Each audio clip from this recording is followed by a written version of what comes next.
तर्फे दादांच्या जयंती प्रित्यर्थ 22 तारखे ते 28 तारखेपर्यंत सातत्याने सर्व कार्यक्रम पूर्ण शहरभर आम्ही राबवणार आहोत व पूर्ण जिल्ह्यामध्ये आमचे जिल्ह्याचे अध्यक्ष राजाभाऊ टाकसाळे साहेबसुद्धा बसलेले, माझे कार्याध्यक्ष श्रीकांतजी शिवणकर, आमचे विभागीय अध्यक्ष पदाधिकारी बसलेले आहेत।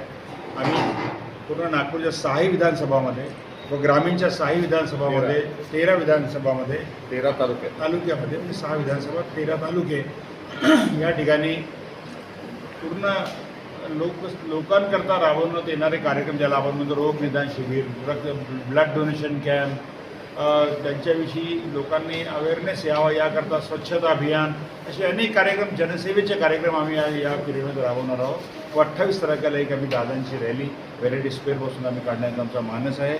आमचे कार्यकर्ते या सर्व कार्यक्रमाकरता फार उत्सुक आहे, आमची पूर्ण तयारी झालेली आहे। सातत्याने सार्वजनिक नागपूर शहराच्या सर्व कार्यालयामध्ये दादांचा फोटो लावून त्यांची जयंती करावी असा आदेशसुद्धा महाराष्ट्र गव्हर्नमेंटतर्फे यांना मिळालेला आहे। त्याकरता सुद्धा आम्ही प्रयत्नशील आहोत व दादांचे कार्य जन्मांसाठी पोहोचावे हा यामागचा उद्देश आहे। नागपूर ग्रामीणमध्ये कुठल्या प्रकारचे कार्यक्रम आयोजित करण्यात येणार आहेत, काय उपक्रम?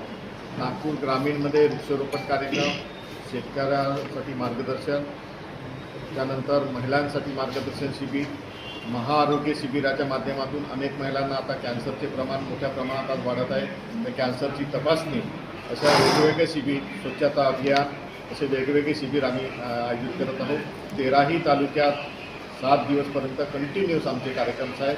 त्यानंतर आम्ही फिल्म दाखवणार आहोत त्या समाजातल्या लोकांना, त्या दादांनी केलेलं काम त्या फिल्मच्या माध्यमातून लोकांना अनेकांना माहीत आहे, ती माहिती झाली पाहिजे। दादांच्या अनेक योजना आहेत, त्या योजना माहीत झाल्या पाहिजे।